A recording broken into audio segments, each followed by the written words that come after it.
ដល់រដូវកាលច្រូតកាត់ហើយបងប្អូនប្រជាកសិករយើងគ្រប់ផ្ទះមមាញឹកនឹងការ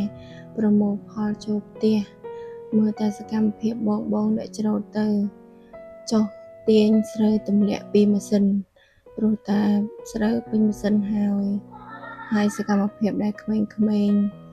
ជិះតាមម៉ាស៊ីនហាក់បីដូចជាសប្បាយរីករាយណាបងប្អូនអត់ដឹងថាក្តៅទេព្រោះគាត់មិនទាន់ដល់វ័យមួយដែលត្រូវគិតច្រើនណាបងប្អូនមើលទឹកមុខបងអ្នកច្រូតញញឹមដោយរីករាយនៅក្រោមកម្ដៅថ្ងៃនៅពេលដែលច្រូតបណ្ដើរដឹកស្រូវទៅផ្ទះបណ្ដើរមើលសកម្មភាពបងប្រុសនិងពុករបស់ខ្ញុំលើកស្រូវដាក់លើលម៉កដឹកយកមកផ្ទះ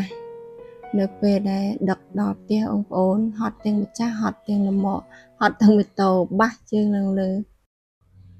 អរគុណបងប្អូនដែលបានទស្សនាវីដេអូខ្លីរបស់នាងខ្ញុំបាយបាយ